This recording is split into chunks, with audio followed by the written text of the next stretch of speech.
Liver আপনার শরীরের গুরুত্বপূর্ণ একটি অঙ্গ। এই অঙ্গটিকে আপনি কীভাবে ভালো রাখবেন বা কীভাবে ভালো রাখা যায়, কোন খাবারগুলো এই লিভারকে ভালো রাখতে সাহায্য করে, সেই একটি লিস্ট আমরা তৈরি করেছি বিভিন্ন তথ্য ঘাটাঘাটি করে। সো আপনাকে আমরা জানিয়ে দেব এখন লিভার ভালো রাখতে কোন খাবারগুলো আপনি খেতে পারেন। গ্রিন টি অ্যান্টিঅক্সিডেন্ট বা লিভারকে ফ্রি রেডিক্যাল থেকে রক্ষা করে। রসুন, এতে থাকা সালফার যৌগ যা লিভারের ডিটক্সিশন বাড়াতে সাহায্য করে।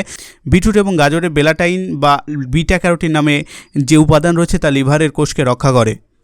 পাতাযুক্ত শাকসবজি, সেগুলো হতে পারে পালং শাক, কচুর শাক, লাল শাক ইত্যাদি, এগুলো রক্ত পরিষ্কার করে এবং লিভারের চাপ কমায়।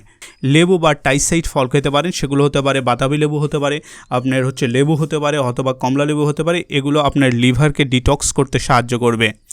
চর্বি কম রয়েছে এমন মাছ যেমন স্যালমন মাছ, রুই, কাতলা ইত্যাদি, এগুলোতে রয়েছে ওমেগা 3 ফ্যাটি অ্যাসিড যা লিভারের প্রদাহ কমায়। এছাড়া আপনি লিভারকে ভালো রাখতে প্রচুর পরিমাণ পানি পান করতে পারেন। প্রচুর পরিমাণ পানি পান করলে লিভার ভালো রাখে। অতিরিক্ত চিনি, ভাজাপোড়া, ফাস্টফুড, অ্যালকোহল ইত্যাদি এড়িয়ে চলা উচিত, কারণ এটি লিভারকে অসুস্থ করে তুলতে সাহায্য করে।